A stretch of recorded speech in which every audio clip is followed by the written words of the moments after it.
కోడుముడి శివాలయము. ఇక్కడ స్వామిని మగుడేశ్వరార్ అని పిలుస్తారు. ఇది అమ్మవారి దేవాలయము. అది వీరనారాయణ పెరుమాళ్ దేవాలయం.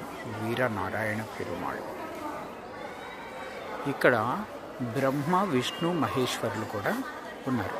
ఇది లక్ష్మీదేవి దేవాలయం. లక్ష్మీదేవి దేవాలయము పక్కన వీరనారాయణ దేవాలయం, అమ్మవారి దేవాలయము.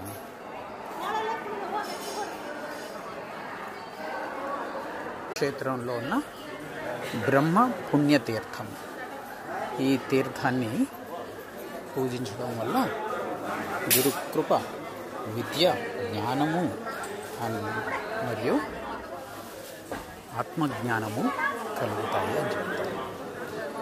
బ్రహ్మ సన్నిధానము, బ్రహ్మదేవుని గుడి. అలాగే ఆ చెట్టు ఏదైతే ఉందో అది మన జమ్మి చెట్టు. జమ్మి చెట్టు ఎంత పెద్ద కాండంతో ఉంటుంది, ఎంత పురాతనమైనది. బ్రహ్మ కొలిచిన లింగం ఇక్కడ శివలింగం. పెద్ద కాండంతో జమ్మి చెట్టు చాలా అరుదు, ఎంత పురాతనమైనది. ఆంజనేయ స్వామి ఉన్నాడు. లక్ష్మీదేవి గుడి.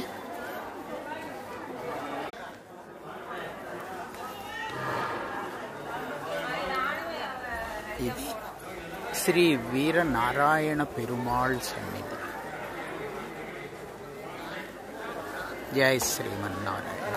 ఇక్కడ స్వామి శ్రీరంగంలో లాగానే పవళించి ఉన్నారు. వీరనారాయణ స్వామి దేవాలయం మండపం. ఈ దేవాలయ స్థల పురాణాన్ని చూసినట్టయితే అగస్త్య మహర్షి ఇక్కడ తపస్సు చేశారు.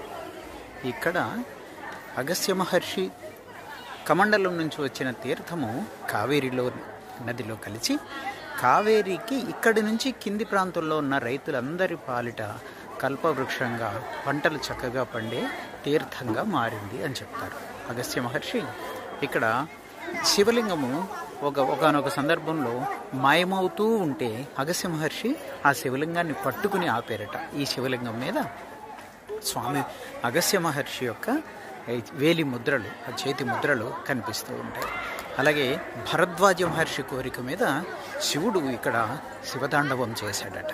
వాయుదేవుడికి ఆదిశేషుడికి జరిగిన బల ప్రదర్శనలో మేరు పర్వతాన్ని చుట్టుకున్న ఆదిశేషుడు నుంచి